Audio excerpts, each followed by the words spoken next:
So, welcome back, everyone. It's wonderful to be part of this amazing summit. Many thanks to dear Riane and all the organizers for putting together such an inspiring program. My name is Diane Williams, founder and president of the Source of Synergy Foundation, and it's an honor to guide this next session, the Solutions Showcase Panel, Replicable Models for a Partnership Future. And this is where we move from vision to implementation, hearing from leaders around the world who are putting the principles of partnership into practice. Each will share a replicable model that interrupts cycles of violence and builds care-based systems, real solutions we can apply, adapt, and support in our own communities. So here's how we'll flow for this panel. We'll begin with 4 short presentations, about 7 minutes each, followed by a brief discussion connecting the dots between the work of the panelists. Then we'll open the floor for a live audience Q&A, where you can add your questions in the chat as we go. And please include your name and country, if you wish, along with your questions, and we'll get to as many as we can. So now it's my pleasure to welcome our dear panelists, Dr. Edith Schlaffer, Refilwe, Mokoena, and Dr. Ayoola-Amale, and Jackson Katz, PhD, to the Solutions Showcase panel. And their full bios and organizational information is on the Peace Begins at Home website, which is www.peacebeginsathomasummit.org. So let's begin with Dr. Edith. Let's talk about her successful partnership-aligned model that builds a new security architecture from the bottom up, beginning with mothers. So I just wanted to introduce her. Dr. Edith is from Austria. She's a social scientist who founded Women Without Borders in 2001 with a view to building up the competence and confidence of women to affect positive social change in countries of crisis and transition around the world. She focuses on gender-based peace-building strategies that harness the strength of civil society in building a new security architecture from the bottom up, responding to the growing threat of violent extremism. Women Without Borders developed the MotherSchools Parenting for Peace model to empower mothers as the first line of defense against the threat of extremist ideologies. So Edith, you have the floor. Welcome. Thank you, Dan. Thank you for this wonderful, warm-hearted introduction. And thank you so much for bringing us together here. It's a privilege to share this panel with inspiring change makers, all working towards making the summit call a practical reality. So Peace Starts at Home perfectly captures the journey of my organization. I founded Women Without Borders shortly after 9/11, when the world responded to global terror with militarization. We saw men changing the world, once again going to war, leading revolutions, organizing coups d'etats, and society took for granted that women at the so-called home front would rebuild what was destroyed. So seeing this dynamic unfold after decades of gendered peacebuilding progress, I decided to call our first programmatic conference in Vienna, Women Included. Men can change the world, but will they rebuild it? So from the very beginning, Women Without Borders has worked to bring women from the margins into the center of security and peacebuilding, not as victims or symbols, but as missing allies, as partners and decision makers. So to address the global challenges from violent extremism to gender-based violence, we must invest in women's social capital. So what is this, women's social capital? It is building trust, strengthening shared norms, and creating networks. This is the invisible architecture that holds families and communities together. And it is a necessary response to militarization and remilitarization from the top. So as we began our global work, one truth became obvious. The home is both the first frontier of peace and the first classroom in the lives of us all. We saw everywhere that women were on the front lines of conflict and instability, mostly overlooked as part of the solution.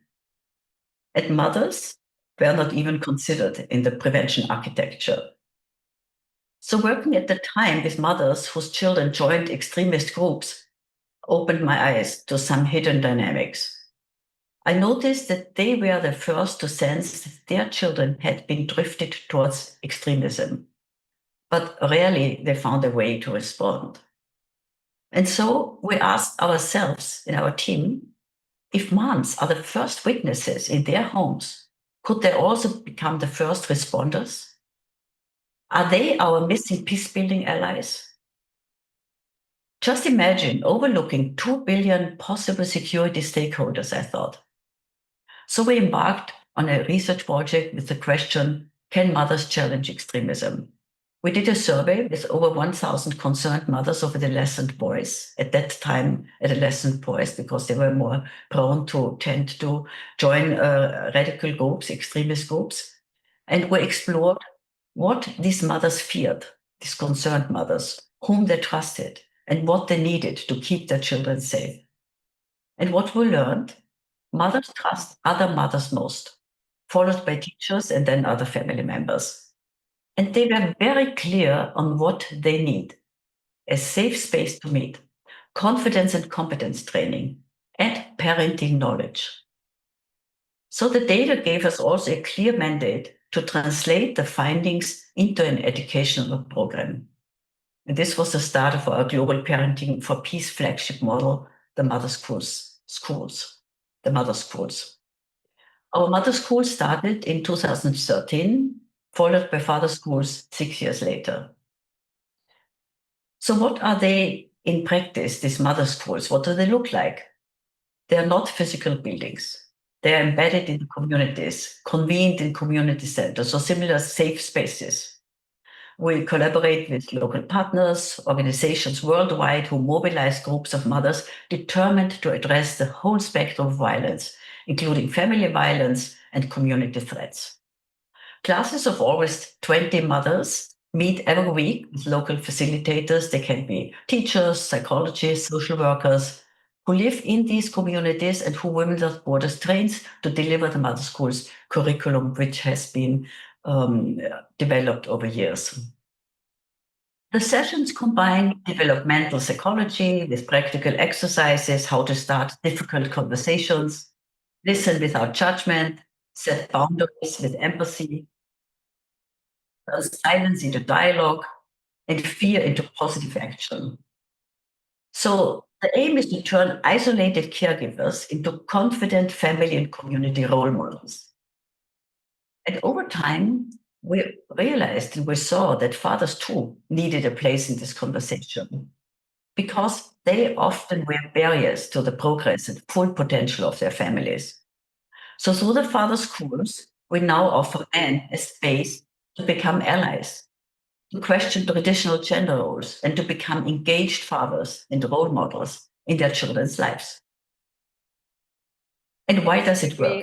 Peter, we're having a lot of... Because it begins we hear you where the speaking in foundational background. stage of peace building truly belongs, at home. And it's adaptable. The curriculum is contextualized with local partners and facilitators who understand their communities best. And this is why the model has been welcomed in, by now, 17 countries, with a community of over 6,000 MotherSchools alumni, and growing from Europe to East Africa, from South to Southeast Asia. And groups continue meeting long after graduation, forming local circles that amplify the learnings and keep the networks alive. Right now, and we can all see it, we are witnessing a second wave of militarization, fueled not only by wars and terror, but by new forms of polarization, disinformation, autocracies. Just like after 9/11, the family now is as crucial as ever. Our most trusted peace infrastructure provides the family.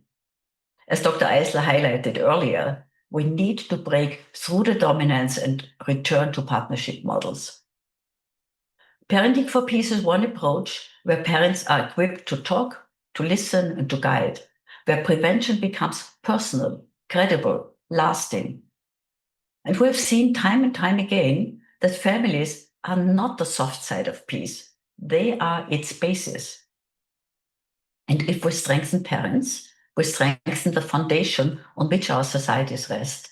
When mothers and fathers find their voice, work together as allies and role models, children find their grounding and communities reclaim their agency.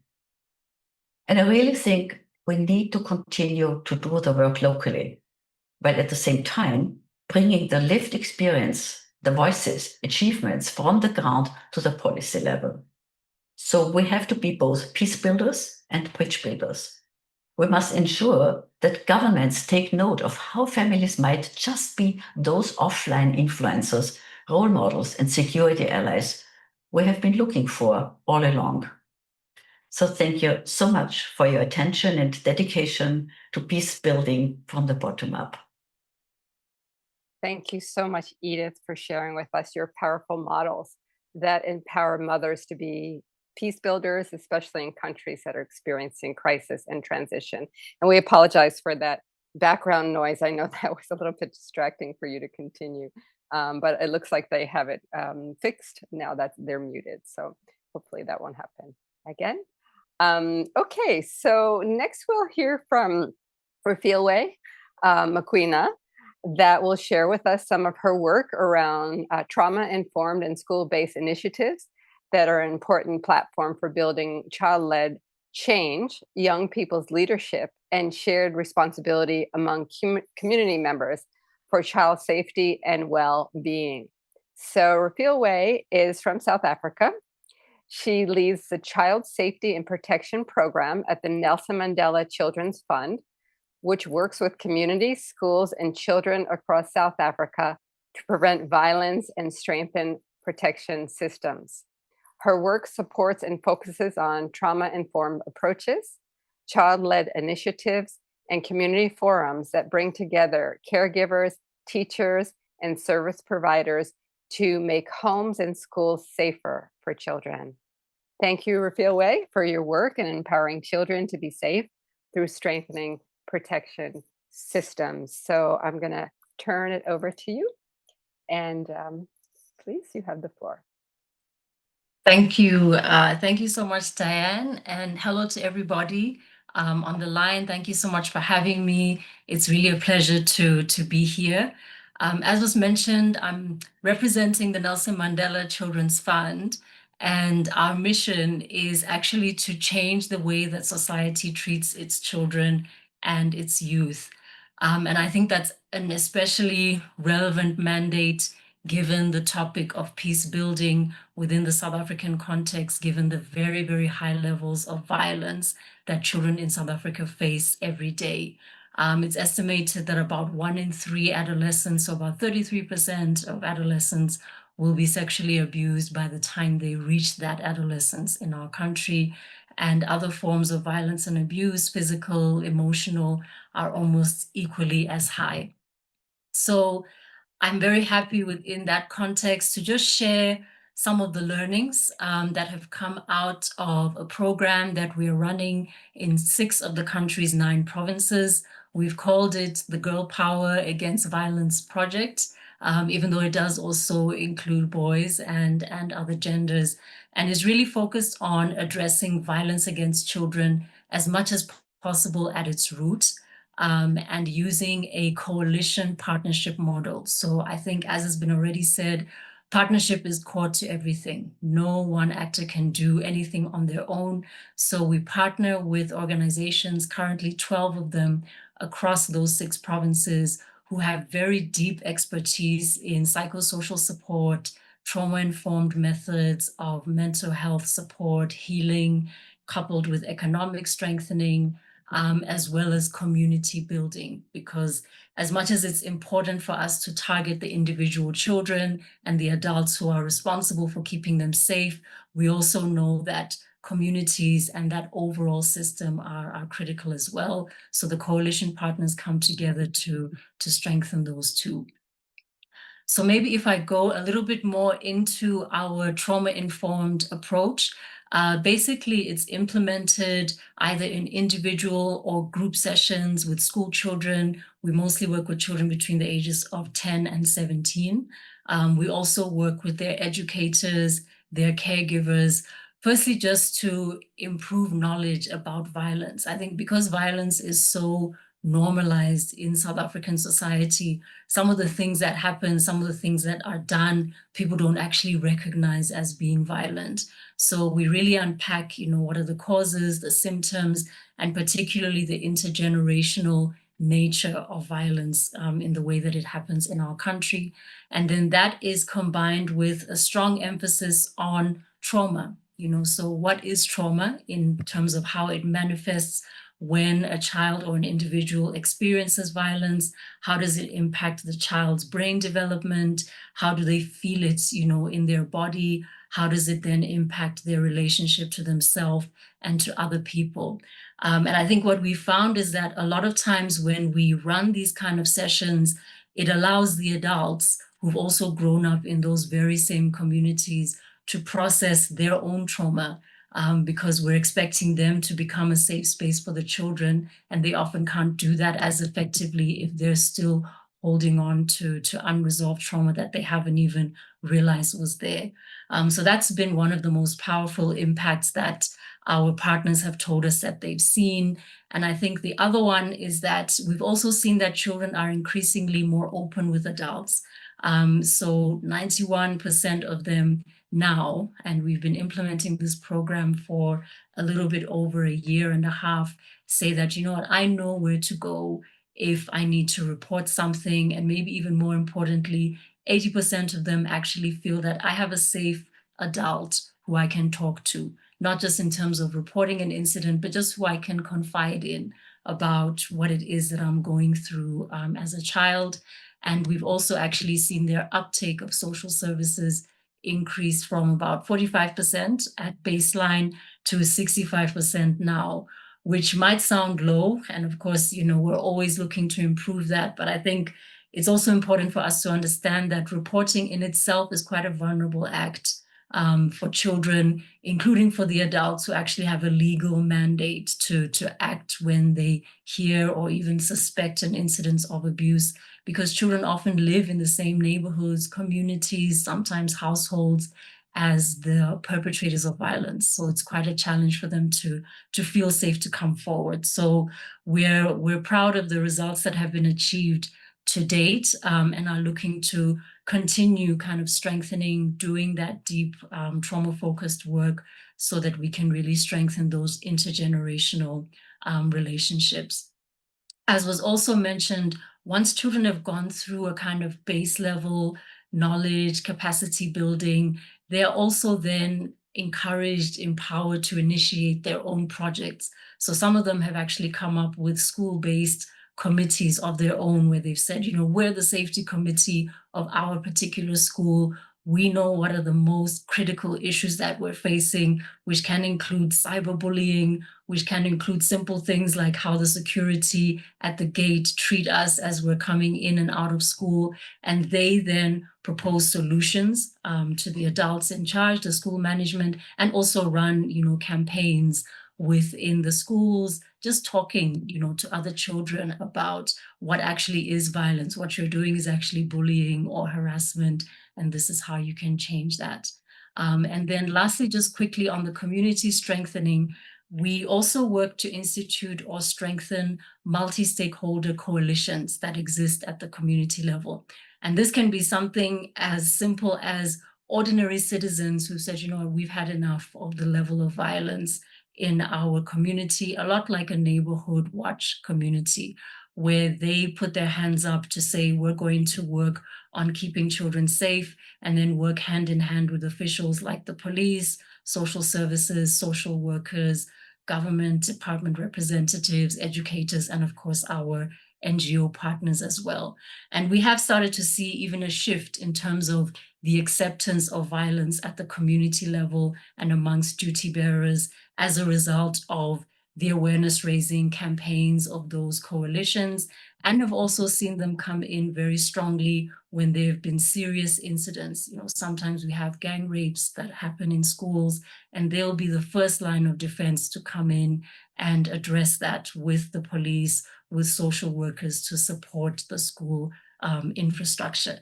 Then very quickly, I think the last frontier is the digital one. So over 90% of South Africa's children are actually online, and about 1/5 of those children experience some sort of unwanted sexual content or solicitation. So again, we've seen that be another area where home can be a critical first line of defense. And again, listening to children and hearing what they say when they say, these are the ways that we feel unsafe, and where adults can really work together with us to help us in the areas where we live, play, and grow. Thank you so much. Wow, thank you so much, Refilwe. What important work you are doing. And what you said is so true. Partnership and multi-stakeholder coalitions are everything. No one can partner on their own. And that is what this summit is really all about. So thank you for sharing your important work. So next we'll move to Dr. Ayo, who will share with us about her work with community-led restorative dialogue circles that prioritize dignity-based relational repair that rebuilds trust and accountability, which allows for systemic transformation to take place. So Dr. Ayoola-Amale is from Nigeria. She is a certified conflict resolution professional, mediator, peace educator, and lawyer with over 2 decades of experience championing women's empowerment and community-led conflict resolution across diverse cultural landscapes, serving as the lead of the first conflict resolution services and founder of the Women's International League for Peace and Freedom in Ghana and the International Cities of Peace in Lagos, Nigeria. With a doctorate in social work, advanced degrees in law and alternative dispute resolution, and certifications from institutes such as the University of California, Emory University, and then Klingingdale Institute, among others, she integrates cultural intelligence with restorative justice to empower communities, women, and youth in resolving conflicts and building sustainable peace. Her decades of work with courts, grassroots organizations, and corporate leaders has transformed adversarial systems into dialogues of dignity and inclusion across Nigeria, Ghana, and beyond. Very impressive, Dr. Ayu. You have the floor. Dan, greetings to all of you. Thank you for the opportunity to join you here today. My name is Ayoola-Amale, a mediator, educator, and lawyer from Nigeria, West Africa, where I've spent decades working at the intersection of law, culture, and community healing. Today, I'm honored to share a replicable model from my work in Nigeria, in Ghana, and beyond.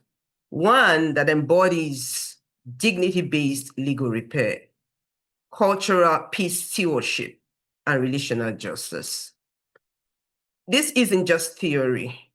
It's a partnership-aligned framework that interrupts cycles of violence in communities, fostering care-based systems that prioritize human dignity and shared responsibility.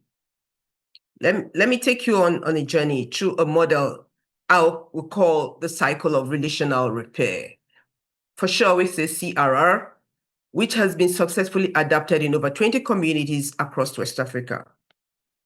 At its core, the cycle of relational repair, it's a community-led process that integrates legal mechanism with cultural tradition to repair harm while stewarding peace. It draws from restorative justice principles, where the focus shifts from punishment to healing relationships, as we infuse it with also West African cultural stewardship. Think of it as blending the wisdom of our elders' councils with modern legal tools to uphold dignity for all involved. First, I would like to talk about dignity-based legal repair. In traditional punitive systems, justice often feels like a zero-sum game, winners and losers, and the winner takes it all, with little room for dignity, for human dignity. Our model flips this by starting with a dignity audit, a facilitated dialogue where all parties, including victims, offenders, and community representatives, articulate how the harm has affected their sense of worth. For instance, in a case of land dispute in a rural Nigerian village, we brought together farmers and herders who had clashed violently. Instead of court battles that left scars, we used legal agreements to restore land rights while ensuring each person felt heard and valued. This repair isn't about legal processes that affirm humanity, that does not affirm humanity as such, but also does not stop reoffending. It is about affirmation of humanity, reducing reoffending by up to 4% or 45% in our pilot programs at some point, aligned with the 2020-23 UNODC report, for example, showing that restorative justice in sub-Saharan Africa lowers reoffending rates by 30 to 50%, 30 to 50% compared to conventional courts. Also, there was a UNDP 2024 report, is a study on African legal reforms, found that dignity-focused approaches increase access to justice for marginalized groups by 35%, with CRR adaptations in 15+ countries, reporting a 50% drop in unresolved disputes. Now, weaving in cultural peace stewardship, we recognize that peace isn't imposed, it's stewarded through cultural rituals that honor heritage. In the CRR model, we incorporate stewardship cycles, gatherings rooted in local traditions like the Yoruba Ayo. Ajo. Ajo is the communal savings group, which promotes interdependence for growth. We also have what we call Igbo Oha assemblies. These are culturally rooted. These cycles involves elders, youths, and stakeholders co-creating peace plans. In one example from Lagos, after a family feud escalated into assault, we facilitated a stewardship ritual where cultural apologies. Here, we brought in what we call Omoluabi. That's the Omoluabi concept. It literally means a well-behaved person, a listening person, an attentive, compassionate person. So we did that, and then we also have an ongoing mentorship. This stewardship ensures peace endures beyond the legal fix. It brings in our humanity, fostering long-term cultural resilience. According to a 2024 World Bank evaluation of community-led peace initiatives in West Africa, we have such culturally integrated approaches, sustaining peace to up to 70% of participating communities over 5 years, and they compare it to 40% in non-cultural models. You can see that difference. Additionally, the African Union's 2023 Peace and Security Report highlights that stewardship models like Cycle of Relational Repair have empowered women as facilitators in 60% of cases, leading to a stronger gender equity in conflict resolution. This is amazing. For me, I think it speaks to a lot. It tells you that the heart of our model is relational justice, where justice is measured by restored relationship, not just rules followed. And to me, it's at the core of our humanity. And that is what it is when we deal with human beings with dignity and respect. Thank you. Yes, thank you so much, Dr. Ayu. It's so true. Dignity and respect is so key. And your work really supports the panel's narrative arc by illustrating how community repair informs policy, such as your efforts to influence Ghana's 2022 Domestic Violence Act amendments to incorporate restorative options. So we really honor you for that. So thank you. Thank you, Diane. So building on Dr. Ayo's approach of community-led conflict resolution and repair that leads to broader justice frameworks, let's move to Dr. Jackson Katz, who has been promoting gender equity and violence prevention as a leadership imperative by engaging and mobilizing men in the realm of institutional cultural change. So Jackson Katz, PhD, is from the United States. He is an educator, author, and scholar activist, and a longtime leader in the global movement of men working to promote gender equity and prevent gender-based violence. His latest book, forthcoming from Bloomsbury Publishing, is entitled Every Man: Why Violence Against Women is a Men's Issue, and How You Can Make a Difference. He is also the creator of the Mentors in Violence Prevention Program, MVP, one of the first large-scale initiatives engaging men as allies to end gender-based violence. Jackson, you have the floor.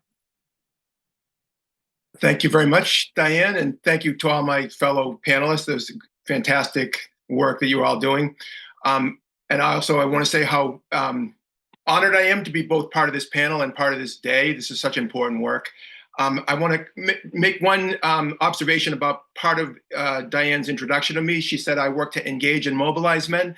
I think this is an important point that often gets lost. The discussion about quote unquote engaging men has been the dominant conversation for the last 20, 25 years. But I think engaging is too passive and it lacks ambition. I think because when I hear the word engage, it suggests to me like engage in a conversation, which is important, but it's not enough. So I say engage and mobilize, because I think there's an awful lot of men all over the world, cutting across all the social categories, who know what a big problem gender inequity and gender-based violence is. They know that it's a big problem, but they don't do much about it.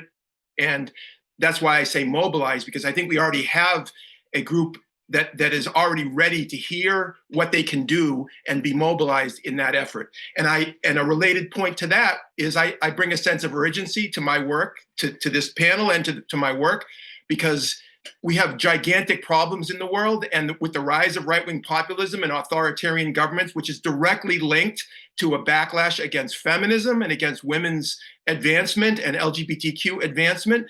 And often what gets mobilized for these right-wing movements is men and young men's anger and frustration at being decentered.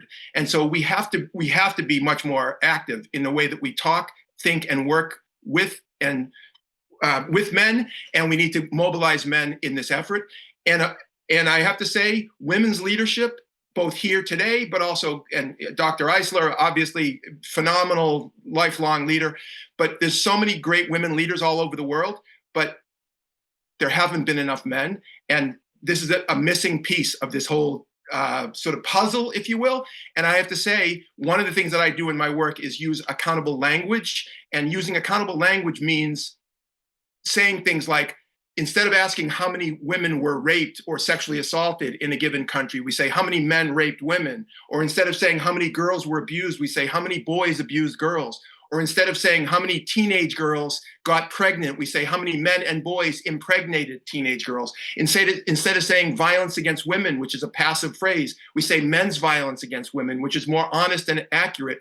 And I have to say, as a man, I'm saying this, but I know that it's one of the reasons why women often don't use this kind of active language is because they know that there's a cost to pay for being honest, because sometimes men get really defensive and sometimes hostile in the face of that level of honesty. And one of the ways that men can play a constructive role is that we can say some of these things, especially those of us, I'm a white guy, especially men who have certain kinds of power and privilege, we can say these things in a more direct way and take the pressure off women. Now, I did create the Mentors in Violence Prevention Program. it's impossible to give it full justice, but let me say, because I created it in 1993, and it's the program that introduced the bystander approach to the domestic and sexual violence prevention field. And if anybody's heard of bystander training, I'm just going to give you the MVP model of it, because what's happened over the last 32 years is that it's become much more mainstream, and lots of countries, and even in the States, there's been all kinds of different programs that have taken up our sort of original work and my original teaching, and they've depoliticized it and degendered it and emptied it of its transformative impacts. Because a lot of people hear the word bystander training and they think of it as what I refer to as glorified nightclub bouncer training. Like, you need to, if you see something, say something. If you see a rape happening at a party, you need to like sort of get a group of people together and go in and intervene and stop the rape. And while that might be a good thing to do, that is way reductive in terms of what real bystander training is. Real, in my opinion, really transformative and gender transformative is what we call it. Bystander training is about changing social norms within peer cultures. And one of the ways that it does that is it involves everybody as a stakeholder. And in particular with young men and men in a peer culture, it says to those young men and men, if you yourself are not abusive to girls and women, that's good, but it's not good enough. Because what are you doing to make it clear to other men around you, other young men around you, that you're not okay with their misogynist behavior, not just physically and sexually assaultive behavior, but even the commentary, the jokes, the casual sexist comments that you, like, if you don't say something and say that you're not okay with that, in a sense, isn't your silence a form of consent and complicity? And don't we need to change that consent and complicity? And a lot of young men and a lot of older men remain silent, not because they're agreeing with the misogyny that they see, but because they're afraid. They're afraid of other men. They're afraid of other men's disapproval. They're afraid of losing status in their peer culture. And there are real forces at work to keep men silent. And this is one of the reasons why the MVP model, if taught well, is actually a leadership model, because the bystander who speaks up, the friend, the teammate, the classmate, the colleague, the coworker, and by the way, that includes women as bystanders and people who are not men or women. I'm focusing on the men, but everybody in this model is a friend, a teammate, a classmate who can challenge and interrupt abusive behavior, who can support victims and survivors, but who cannot remain silent in the face of it. That's the bystander model in a nutshell. The bystander model, when taught well, is a leadership model. So when I do training and my colleagues do training, racially diverse training teams and men and women working together, we're really doing leadership training. And what I think is the game changer globally in the prevention of domestic and sexual violence is defining it as a leadership imperative and not a hope. In other words, if you're in a position of formal leadership institutionally, whether it's in schools, in education, in the sports culture, in the military, obviously in law enforcement, but in organizations, NGOs, businesses, if you're in a position of formal leadership, you have a responsibility to have basic competencies to exercise your leadership in the prevention of domestic and sexual violence. There's 3 basic competencies that I'm going to mention that you should have. 1, you need to know how to support victims and survivors to the extent that you can. Number 2, you need to be able to interrupt and challenge and hold accountable abusers. And accountability, to Ayo's point, is not always legal accountability. There's other forms of accountability. And the third thing that you need to do as a leader is to create and sustain a peer culture climate within your domain whereby abusive behavior, in this case, misogynist abuse, is seen as completely contrary to the group's values. Everybody has a responsibility to do that for themselves, but the leader has the most responsibility. And the last point I'm going to make here is that we can't just expect that we say to men, especially men in positions of formal leadership, we need you to be leaders on this subject. We need to say that, but we also need to give them the tools to do it correctly. Because I think a lot of men, including very influential men and very impressive men in other respects of their leadership, when it comes to the subject of gender equity and gender violence prevention, immediately become inarticulate. They can't even finish 2 or 3 sentences. They don't know what to say. And they often, as a result of their own anxiety, defer to women and women's leadership. And while I think it's important that men in positions of leadership help uplift women's leadership, I think that's often a cop-out, because I think what it sends the message when they hand it off to women, it sends a message to all the men and young men who are listening to them that this is really a women's issue and not a men's issue. And we're back to our central problem. We need to change and flip the script and start identifying it as a men's leadership challenge and responsibility and opportunity. So thank you very much for listening to my little speech there. and I look forward to the conversation. Thank you so much, Jackson. It really is up to all of us to change the culture. And also thank you for empowering and mobilizing men to see themselves as change makers and leaders on the topic of gender equity and gender violence prevention. So I am so deeply grateful to each of the panelists for bringing these really practical pathways to partnership. So thank you all. You're all doing such essential, amazing work. So now we want to move to our reflection section of the program.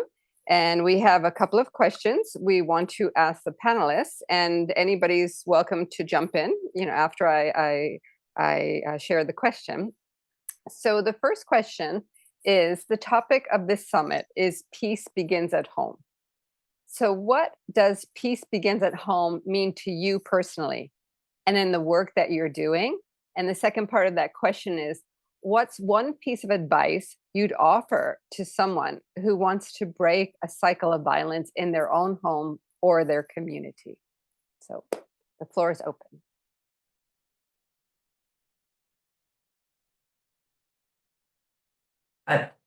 Edith? Yes. Just briefly, peace starts at home, and that's such an attractive thought, so warm and so welcoming, and it's safeguarding our lives, and we enjoy it. And we are sitting on this panel, we probably are quite privileged, that we live in peaceful circumstances. At the same time, we must remember that also violence starts at home, and we see a huge backlash now. And we live in at the beginning you mentioned, Diane, that Women Without Borders works in countries of crisis and transition. Sadly, I must say, we're all in crisis and transition. Look at the world, look at the Western world. It's an incredible downfall, we're in an unprecedented crisis. And nevertheless, I think there are shades, there are shades and nuances. And when I look at women living, for example, under gender apartheid, like in Afghanistan, their home is their battlefield. And we have to remember that, to keep up the hope and the good work we're doing where it is possible, because there it is very hard. And nevertheless, these women stand up, they go out and protest. They are resilient. They work in, they find ways to continue their education, they collaborate. This is something that gives me hope, and not only hope, but radical hope, because I think hope is also something we have to keep going, to be strong enough to do the work over decades, the work we're doing. And many of us are very seasoned, and I'm happy to see that we have young women on the panel who are passionate and do it over time. This is fantastic. This is something that keeps, I think, civility going. This is, I think, peace in progress. And this is something that binds us together here. And we have so much in common. Thank you so much for joining this. And thank you for your dedication and your passion. Thank you, Edith. Would anybody else like to? Yeah, I can say one or two things. Dr. Ayo. To me, peace begins at home sort of summarizes the idea that true harmony in the world starts with each and every one of us.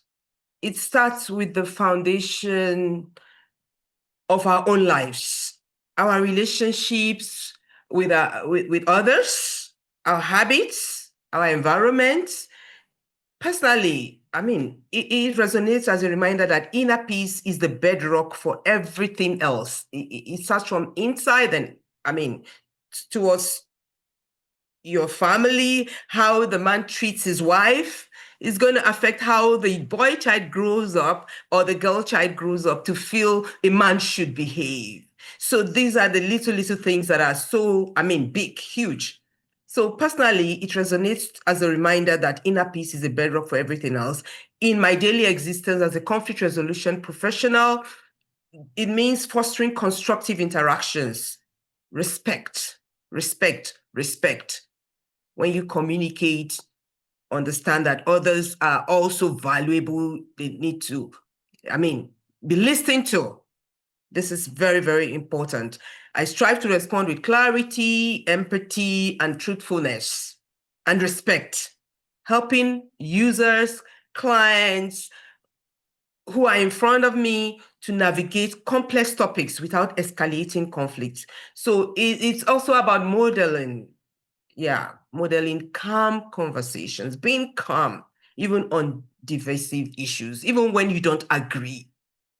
You have to still respect the other person's opinion to prevent or spread misinformation, hostility that can also, escalate violence. So to me, this is what peace begins at home means. It means how you walk in the house with your kids, how you treat the girl child and the boy child. It's going to mean a lot in future. What it is that you are doing, how do you communicate in your homes, how do you bring up your children, how do you communicate as a spouse. So in the work that I do, I assist with queries, generating insights, and promoting understanding. So this principle has been my guide. It has been my guide to prioritize and to de-escalate and to de-escalate conflict, to bring people together, to come, even if they are not going to agree eventually. We have cases in mediation, many cases that they don't agree, but they later agree just because they have been listened to, they now have this understanding. So listening is very powerful. For instance, when discussing sensitive topics like ethnics or global challenges, we need to always listen to the other party, respect people, aim to build bridges rather than walls, encourage people to reflect inwardly before projecting outwardly. Before you say something, first take a deep breath and think very well, because what you're going to say is going to affect the other party, whether for good or for bad. So it's either going to bring you together or it's going to separate you. So for me, this is what peace begins at home means. It means wanting to break cycle of violence through behavior, not through, showing it by your act, starting small and consistently. Identify one problem in your home daily that you think is causing problem, and try as much as possible to listen to your youngest child in the house should have a say, should have a place at the table. Very, very important. That's what peace begins at home to me means. Thank you. I think I've taken my time. Thank you. And thank you for reminding us of the power of our words and to really think before we speak. That's really key. Jackson or Refilwe, would you like to offer something? Yes, Refilwe. I might offer something. So I think the other two speakers have spoken very eloquently on this, but it actually reminds me of a conversation I was having just a couple of evenings ago with fellow colleagues about that generational cycle of violence and what it means to come from a family where domestic abuse is basically passed on from one generation to the next, and how a small, a bit like what Dr. Ayo was saying, a small decision, for example, from a woman to say, you know what, I'm actually going to raise my daughter differently in these particular ways from the way that I was raised. Because when I sit down and reflect about how the cycle of violence has basically been carried on in this family, I think that I can make a change. And we spoke about how that can completely change the trajectory of a child's life, in terms of how, one child who doesn't come from a family where there would be those conversations or even that reflection to say, there's actually a pattern here, that we're seeing in terms of violence. And what is it that we can do, or what is it that I as an individual can do to try to change that, and also have the courage to withstand, a little bit to Jackson's point, any of the ridicule or rejection or etc. that might come from me doing something different from what is the social norm. So yeah, I think all of those basic, human values are critical, but also just the reflection of being able to recognize those patterns of violence and believe that even as an individual, I can change the trajectory of what is happening within my home and within my family. That's beautiful. Yeah, really have that conviction that you can make the change. Well, Thank you. well, Jackson, yes, please. yeah, please. I'll try to keep it concise, but this is so rich. There's so much to this. But the family is supposed to be the sanctuary of safety and security in the cruel world, but yet it's the place where women and children are the most vulnerable, frankly, to men's violence. And that's something that I think when I talk to men, when I work with men, we talk about this. Like, what is your role? If you're supposed to be, if you think of yourself as a protector and a provider, you think that you're responsible to the next generation. What are you doing about your fundamental responsibility to create a safe space or help to create a safe space in your home? I also want to say there's, the great African proverb, takes a village to raise a child. Well, it also takes a village to raise a rapist. It also takes a village to raise an abuser, because violence doesn't just happen within families, and it's not just a cycle that repeats itself generationally within families. There's a larger society that is helping to socialize our kids, helping to create and push forward norms. There's a porn culture, for example. How are we going to talk about the sexual violence pandemic throughout the world and not talk about the ways in which, for example, young heterosexual boys are trained to think about girls sexually through their consumption of incredibly misogynist pornography? That's an example of a larger systemic force, cultural force that is that is beyond individual families. So while it's important, individual families are critical, and parents and other adult caregivers are critical in the lives of children, so is the larger society and the other systemic forces in that society. So, and by the way, there's a direct relationship between what happens in the family and what happens out in the world, because what happens in the family doesn't stay in the family, it goes out into the world. And so much of the bad behavior in the world today is enacted by men who have sought and gained power, but are bringing their own pathologies, their own traumas, their own dysfunctional behaviors, that many of whom learned this or were traumatized as children, and they're now on the global stage enacting enormous amounts of abuse and violence because they have sought and gained power. And look at the leader of my country, for Exhibit A. There's so many examples of this. So we dealing with the fundamental creating safety in families and reducing violence, that, especially in this case, that boy children experience in their families, is going to help not just the transmission or the blocking of transmission of violence within a family system. It's going to have much bigger impacts and ripple impacts throughout the whole society and throughout the whole world. Thank you so much, Jackson. That's so true. And just in terms of that, this is the second question, how can we connect personal peace with global peace, seeing them as one continuum? And what gives you hope that peace is possible, beginning right where we live, and as you said, in the community and in the larger society?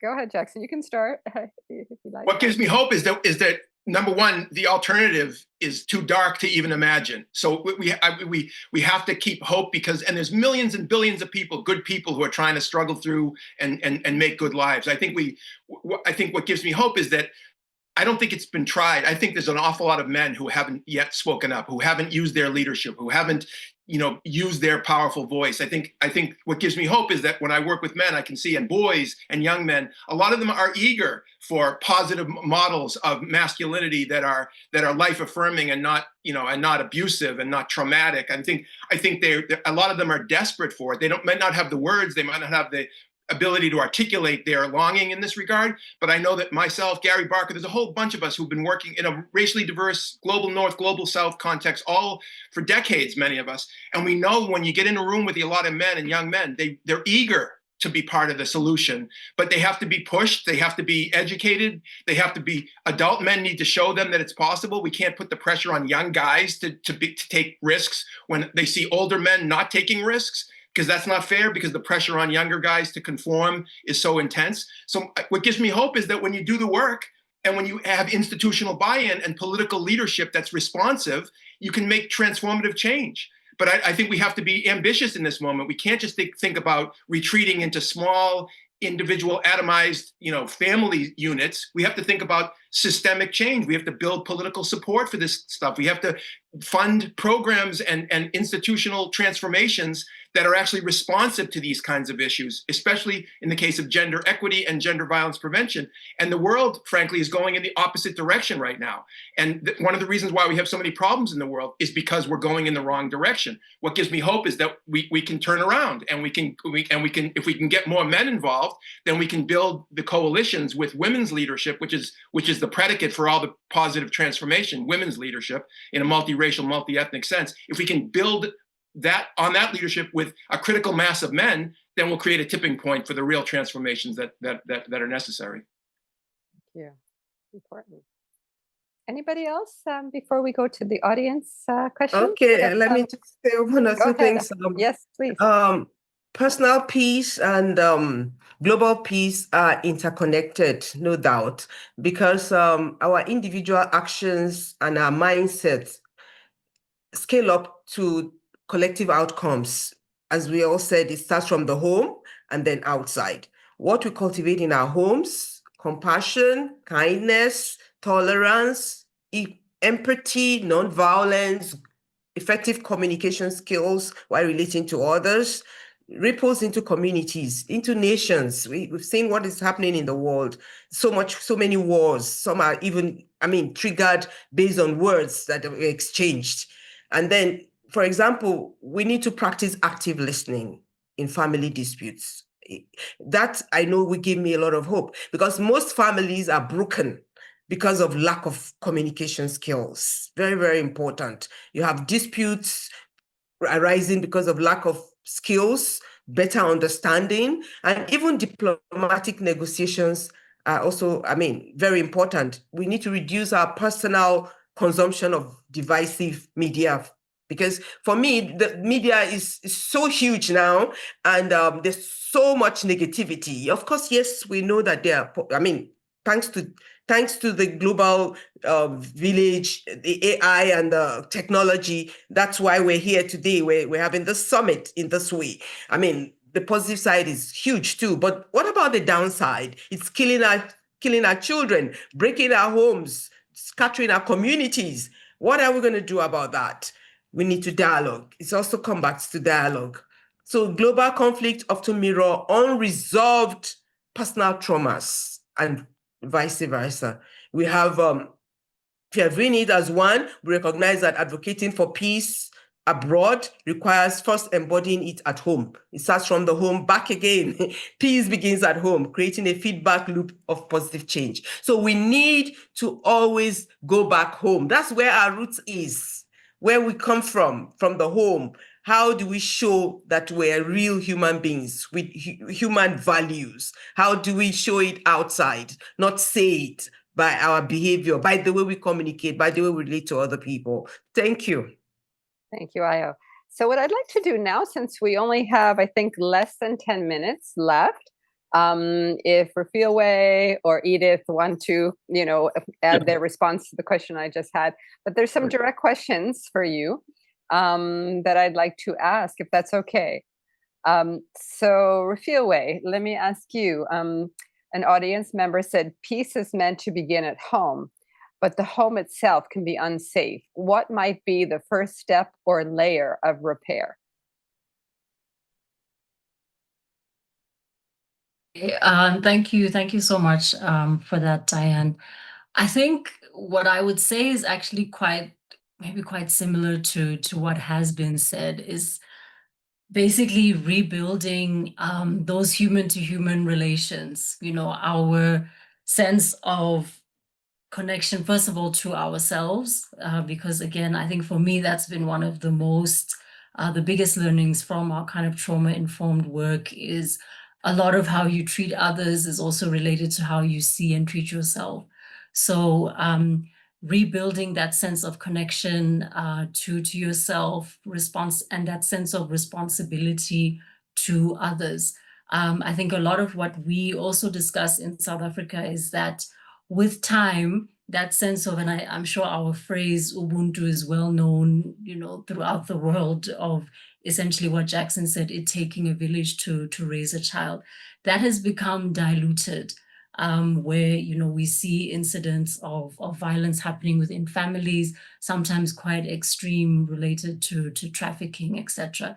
So I think for me, because I've seen how effective that trauma-based work has been in a society like ours that is quite deeply traumatized and has a long history of violence, I think that really is that first layer, that kind of rebuilding of trust, positive relation to yourself, to others, which would then have a ripple effect, in my view, outside of the home. Thank you. So Edith, somebody was wanting to know, who are the mothers you aim to reach through MotherSchools? Can you share that, please?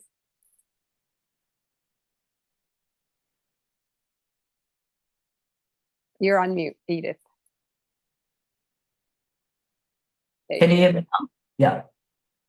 Yeah, these mothers are living in situations where there is a lot of violence, societal challenges. They want to protect their children from all kinds of dangers, from extremism. They themselves encounter maybe violence in the family. So they want to provide a protective shield, and they want to learn how to do it. I think education is one of our sharpest tools. And when we talk about education, we must think about the adults in the room, the adults in the family system.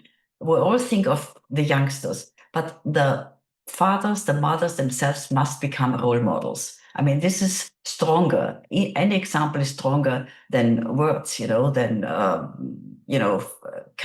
giving, demanding things, expecting things. They must liaise with their children in a credible way. And these mothers are eager to learn. They're eager. Very often, they have no basic education. They're very insecure. But over the course of the teachings, you see a total transformation in talking about hope. This gives me hope, because these mothers become not only leaders in the family, they become leaders outside, and they inspire the fathers. I must say that we were not brave enough to start with father schools right away, although we saw the value for the male partners. The men themselves came and said they want to break free from the gender roles, from the societal expectations that are often prescribed to them. Being a man, which comes with a lot of negative connotations. So I think that the mothers we work with can be every woman. Jackson said you just did this book, Every Man. It is every woman. Every woman needs education, needs how to relate with the children, how to listen. You already mentioned listening, how to interact, and how to create a balanced system so that she can protect and anchor the children. So the mothers, the fathers are lighthouses. The children need to know they are there. They see this light blinking, and they are following this example. And they know they are safe when they look towards the mothers, the fathers who can give advice, and they need to collaborate. So I intentionally say mothers and fathers, because this collaborative approach is absolutely important. It's just not fair that mothers should do it all alone. I mean, we see that there's so much abuse, and men must be held accountable. And as you said, the whole village must also be involved. And I think we need these protective layers coming from the inside out. Thank you, Edith. I think we have time just for one more question, if it could be answered quickly. So this one's for Jackson. Why have relatively few men around the world distinguished themselves as change makers and leaders on the topic of gender equity and gender violence prevention? So we just have a couple minutes before our closing. So we'd like to address that one. I mean, this is the big one, I mean, because I'm convinced that if men in positions of leadership, cultural, political, economic, social leadership would take this up, if you will, the transformations that have to happen will happen much more quickly. But they haven't done it. And I think a lot of men are reluctant. And I think there's a couple different reasons, and I write about this in my book, Every Man, but I certainly, so I appreciate the question, but I read about it in greater length elsewhere. But I want to say it's both because I think a lot of men are have a fear that goes back to childhood and adolescence of stepping out in a way that calls negative attention to themselves. In other words, if a boy or a young man speaks up in support of gender equity, his quote unquote manhood can often be attacked or ridiculed, or it's a form of vulnerability for a man to expose himself in that way. And I think it's sad, but it's true, and it's really powerful. And I think a lot of adult men are walking around with a little boy inside of them who are worried that they're going to be, ridiculed or mocked, or somehow their manhood is going to be undermined if they stand with women for gender justice or for the prevention of domestic and sexual violence. And this is, again, why it's a leadership issue, because a leader is a person who takes risks. A leader is a person who knows there might be a negative consequence from speaking out, but they do it anyways. And so I think what's so important is when you have adult men, one of the reasons why so few adult men provide leadership on this subject is because so few men provide leadership on this subject. And what I mean by that is, if men don't hear other men saying these things, they realize that there are greater costs to standing out on your own. And so to the extent that we can amplify men's voices who are supportive of gender equity, who are speaking out about domestic and sexual violence, it'll make it easier for other men. And I'm convinced, I've been doing this a long time in my work, and I'm convinced when I go into a room and I give a speech to men, for example, who are in positions of institutional and political leadership, and I say we need more men who have the guts to stand up and speak out, it gives them more it gives them permission to do it themselves. And I think we have to hold men to a higher standard, especially men in leadership. And by the way, this can't just be individual initiative. It has to be institutional expectation. It has to be written into job descriptions. It has to be written into the job description of political leaders. It has to be brought up during political campaigns. If you're a man running for office, what are you going to do to advance gender equity when you're in office? What are you going to do to deal with the sexual and domestic violence pandemic when you're in office? People don't even ask these questions. And people are hired into positions of leadership all the time, including men who have no competencies on any of this. That's a failure of institutional, political, and cultural creating expectations for our leaders. So all these are some of the reasons, but there's an obvious fix to this. Start for men. Start today speaking up. It gets easier each time. Yes, you're gonna be sometimes people are going to react to you in a kind of a negative way. Sometimes they're going to be positive. It doesn't matter. If you know that you're speaking the truth and you know you're being true to your honest and true to your values, it doesn't matter. And it gets easier each time. So I would say go for it.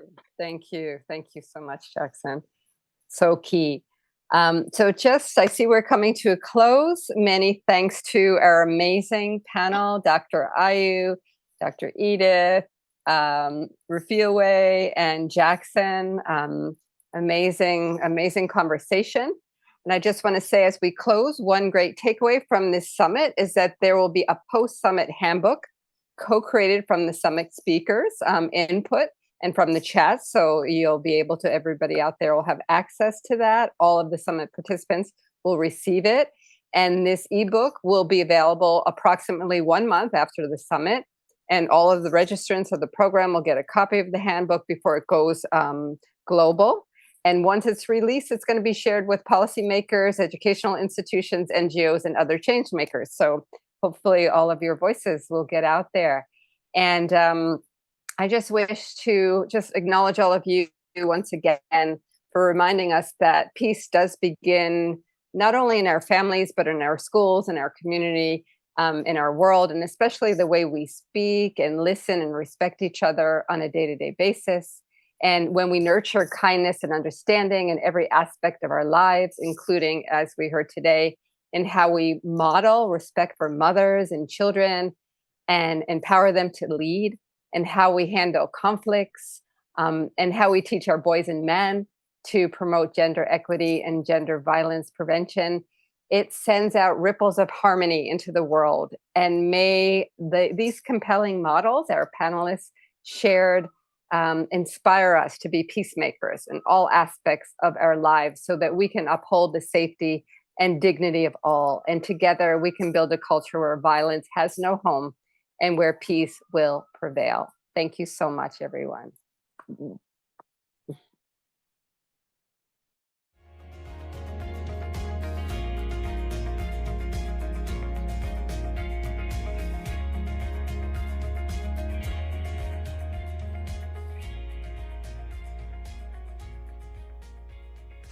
Thank you, Diane, so much for hosting that absolutely phenomenal panel and such an incredible plethora of voices. And our next voice of the future, our final voice of the future actually, continues that call that all the panelists shared.